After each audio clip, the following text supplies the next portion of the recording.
And in terms of the life of Muhammad sallallahu alaihi wasallam, then this salah became compulsory during the Isra and the Mi'raj. And the Isra refers to the travel by night from Masjid al-Haram to Masjid al-Aqsa. And we know in this journey the Prophet sallallahu alaihi wasallam prayed. And then the Mi'raj, which is the ascension to the heavens. When the Prophet sallallahu alaihi wasallam ascends to the heavens, Allah subhanahu wa ta'ala gives him a gift. Note the term gift. Gift, brothers and sisters in Islam, not a burden, not an obligation. He's given a gift which is an obligation. Why?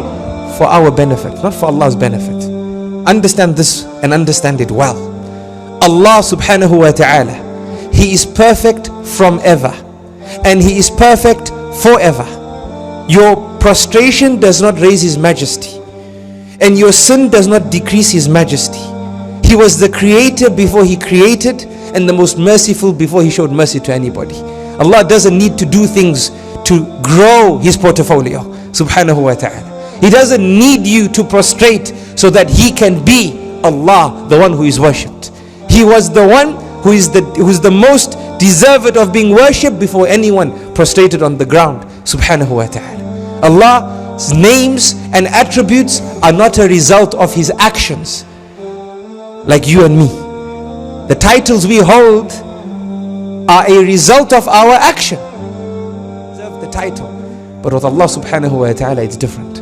Allah subhanahu wa ta'ala's actions are a result of His names. His titles are not a result of His actions, subhanahu wa ta'ala.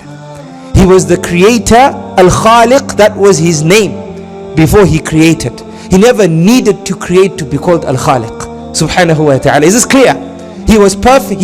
Allah is perfect from ever and perfect forever. So when Allah gives this salah to the ummah of Muhammad sallallahu alayhi wa sallam, brothers and sisters in Islam, Allah subhanahu wa ta'ala is giving it for the benefit of the ummah and not Allah subhanahu wa ta'ala. Understand this and understand it well.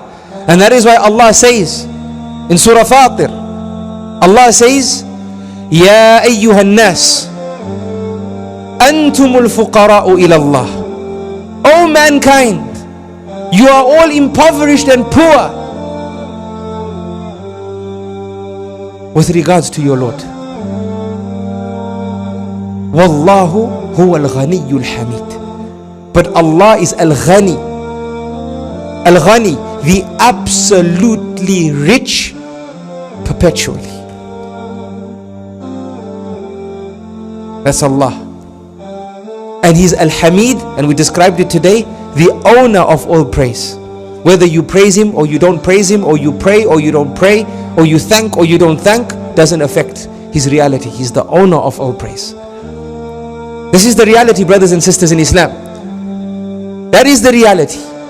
It's not that Allah needs us to worship.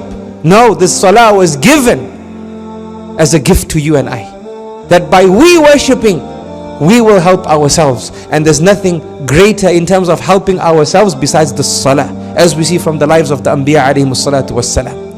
And this salah, when Allah gave it, He gave it